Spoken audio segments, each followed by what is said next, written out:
just a long time coming. I don't have a theater in town anymore, so although that Scotty, you're not. I don't have a theater in town anymore, right? So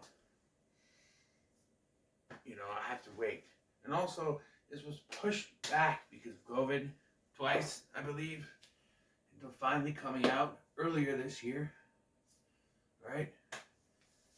So yeah. And if you want to know where I am on the first one, I only watched the first one for the first time last year, but I've watched this movie now 2 or 3 times. The first one here. I love the first movie. I think if I were to revisit this review, it would get a to the moon instead of a pretty good like I gave it. Because this movie is awesome. It's become one of my favorite 80s movies to watch. It's a classic. So much. Not only do I have that on Blu-ray and a DVD somewhere, but I got the soundtrack on vinyl.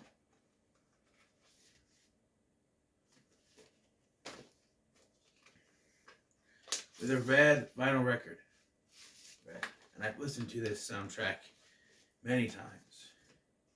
And I love the music from the original film. And then there's some decent music in this too.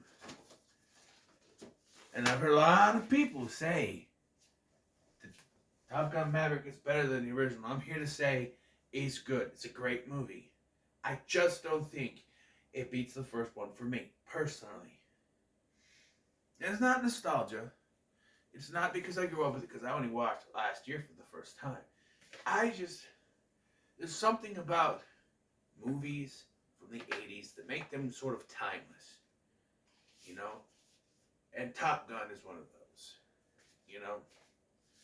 I think I actually have. Hold on a minute. I may. Hold on. Yep. Forgot I had this. I have the Top Gun video game for the NES. Yeah, I know it's not a very good game. I've watched an Angry Video Game Nerd episode on it. But, yeah, so I even have the video game. My NES is kind of crap. I don't know if I'd even get this thing to work, to even try to do a video on it. But, one more time. So, yeah, I got the Blu-ray, the DVD somewhere. NES game. Vinyl record.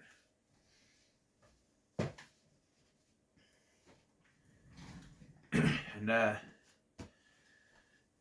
yeah, so this movie, the plot is Pete Maverick Mitchell has been sent back to Top Gun. He's been evading all ranking up as going above captain because he doesn't want to be grounded. And Iceman is now an admiral and is sort of standing up for him. And, helping him stay where he wants to be. But he's sent back to Top Gun after a recent incident to train these newcomers, one of them being Goose's son, to help infiltrate this facility that is housing, I believe it was nuclear weapons, or something, housing some kind of weapons. Stop them from something like that. There's real stakes in this. This is what I'm trying to say. So let's sit down and talk about this. Like I said, I've seen a lot of people, even from my friend Brandon, said, we think it's better than the first one. I don't quite think it reaches that for me. Because I love the first one so much now. I've seen it a few times. And it's something about 80s movies to me. Right? Where it's like, they're essentially timeless. A lot of times you can say, they're dated. Something about the 80s and the 90s, mostly the 80s. It's a time capsule of a time where you have some movies that have the 80s hair and the culture and music where it's like, that is your age, like Dream a Little Dream or something like that. But Top Gun is one of those movies that you could say is timeless for coming from the 80s. And so we have Top Gun Maverick, which took forever to come out, right? Finally came out. Seems like I'm waiting forever for it to come out on Blu-ray. I don't understand this. Some movies can come out in theaters, and then 3 months later, it's out on Blu-ray. This thing came out, March? And just came out on Blu-ray last week. Why do some movies take so long to come out? And why do they put it on VOD first? It should go on VOD and physical at the same time. I don't understand that. They want to get the digital purchases first? It doesn't make any sense to me. No, but this movie, it's emotional. It hits you. It hits you with emotion. It is not right. Okay. Hits you with emotion. There are one or two just little things that kind of get to me. First of all, you have the love interest played by Jennifer Connelly. This character, what's her name? Say anybody? Is it Maggie? I don't remember her name. This feels like it should have been Kelly McGillis from the first film. She's an old flame. Someone that used to have a thing. Points for not making her daughter his illegitimate daughter. Just saying. A lot of movies would do that. And I was waiting for it to be like, you're the father. And the reason that her husband left was because he wasn't. But no, they don't go there at all. By the way, the daughter is played by Rachel from the Are You Afraid of the Dark Carnival of Doom season. I'm telling you, it is quiet out there all freaking day until they start recording it. People are opening and shutting doors and making noises. And you probably can't even hear that, but you know. But yeah, that feels like it should have been Kelly McGillis. Maybe they couldn't get her back. Maybe they didn't want to get her back. Who knows?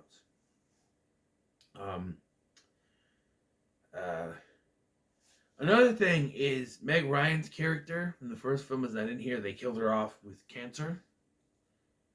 Okay, I get that, but like, I feel like that character, maybe even if you couldn't get Meg Ryan to come back, and I know it doesn't make sense because they show in flashbacks. They show flashbacks, clips from the first film. Okay. You know. That was her, so recasting her. They're going to show stuff in the first film. Recasting her wouldn't make much sense. Because, you know, oh, that's Meg Ryan, but who's this woman now? Can't Meg Ryan. I guess it makes sense to kill her off. And I gotta give props to Val Kilmer. This man has been through so much in his entire career. There's a whole documentary about it, which I haven't seen, but I've heard so many things about him. And the dude came out to do a cameo in this film as Iceman once again. And in the one scene that he shares with Tom Cruise, is the one scene that he's in the entire movie. Like, you get this whole thing, like, he's the admiral now. He's basically saving Cruise's butt. He's saving him from being grounded. All that stuff. And you get this scene where Maverick comes in, he's talking to him. The wife says that it's come back, I'm assuming cancer, and that it hurts him to talk. Maybe it's throat cancer or something.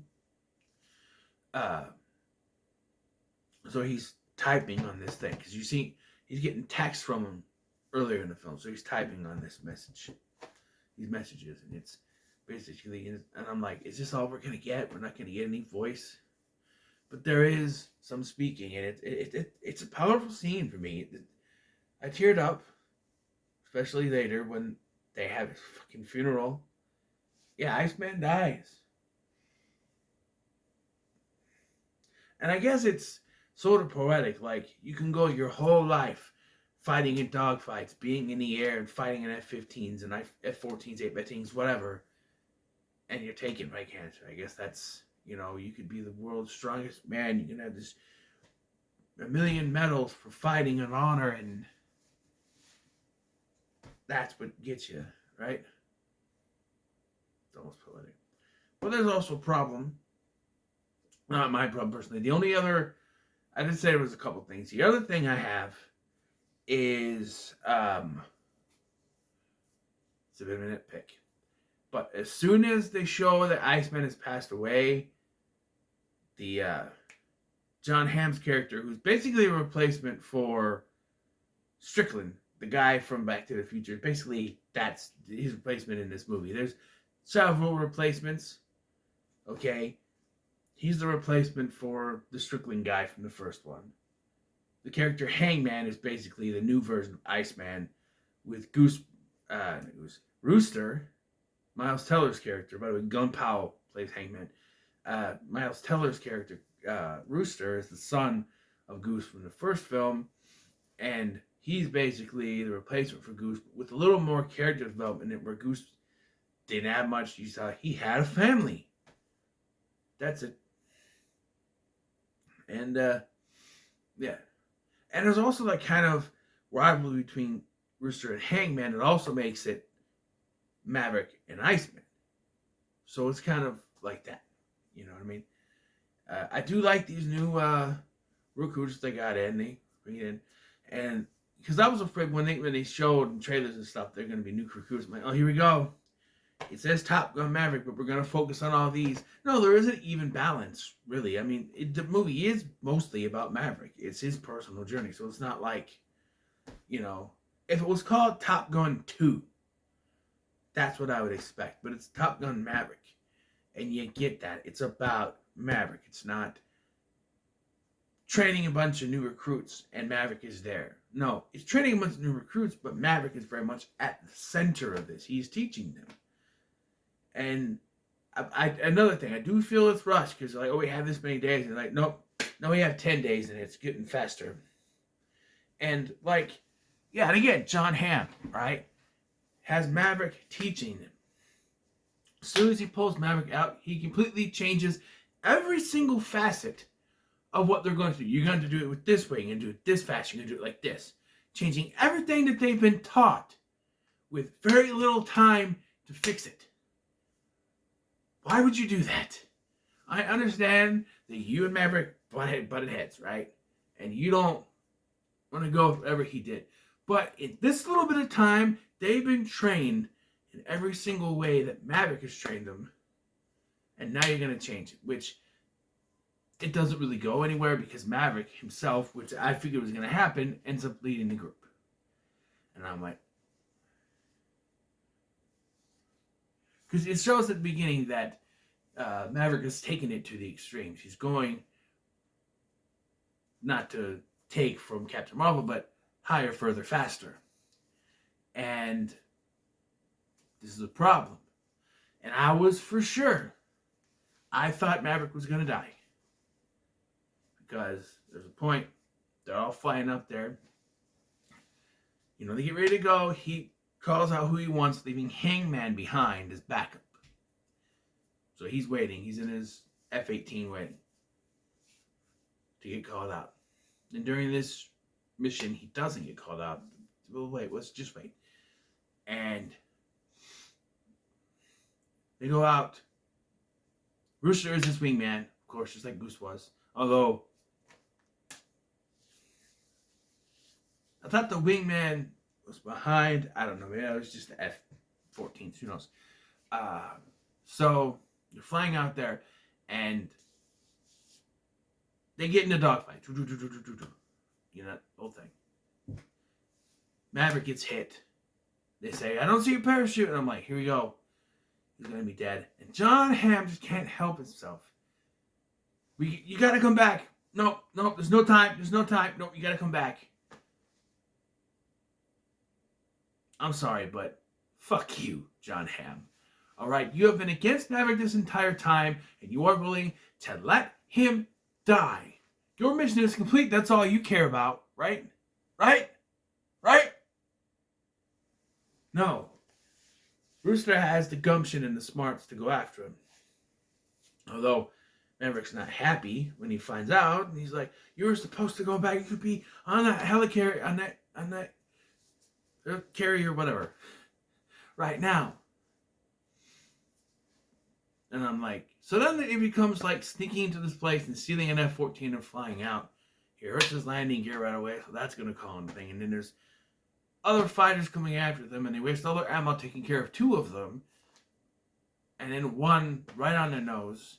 And just when you think it's over, Hangman comes in and fires a shot, killing the other one. Maybe he jumped, I don't know.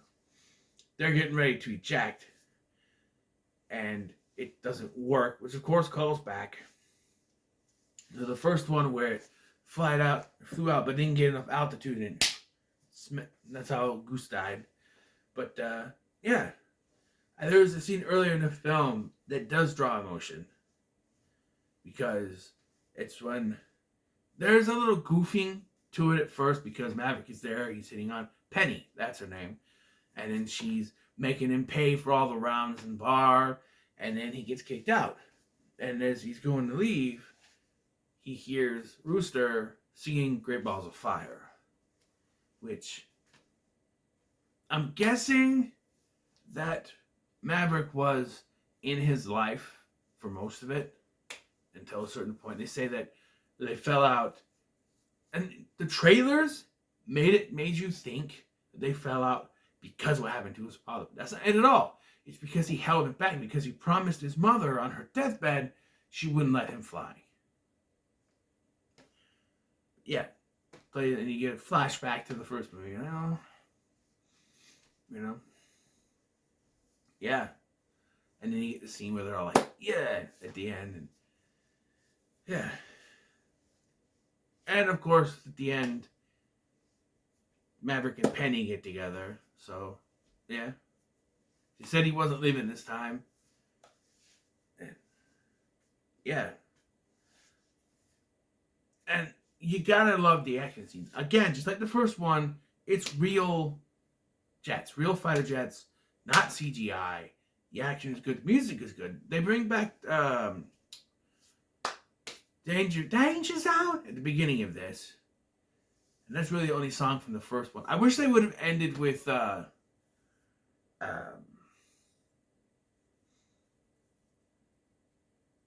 Mighty Wings.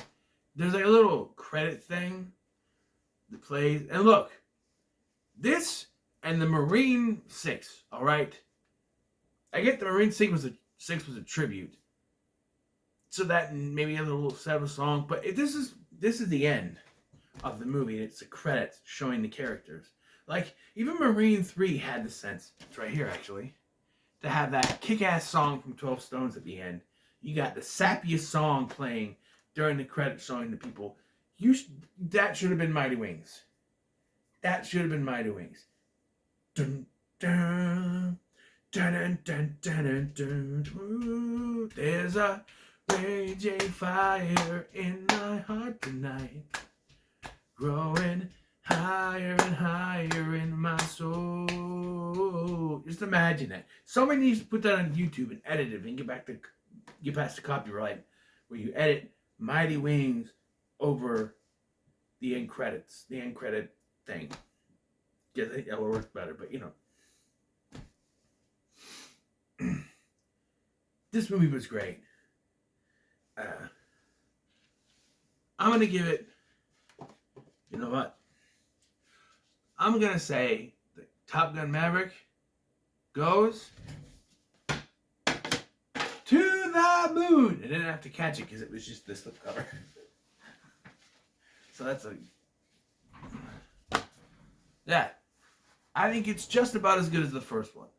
Like I said, I know originally I gave it a pretty good, but I think now I would have given it a to the moon, because I love that movie so much. And this movie was really good. Almost as good as the first one. If not as good as the first one, actually. But I just have more love for the first one than this one, just saying. But this is part 1 of now 6 as a catch-up that I'm doing, catching up.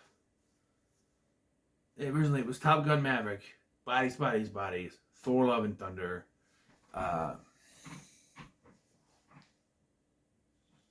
Bullet Train, and Nope, which comes out on Peacock on the 18th. But now I got a notification from Paramount Plus saying that Smile is now available to watch. So that's 6. Well, now 5 because I just did this one, but I'm trying to do catch up. But I also have to finish Pick 10 Special Edition. And GLT Radio wants to be in on the Captain Ron review that he picked. So I got to figure out how to work that out. Who knows? But what are your thoughts on Top Gun Maverick? Let me know in the comments. Make sure to like, share, and subscribe. Thank you for watching. I've been Scotty, and I'll see you in the next one.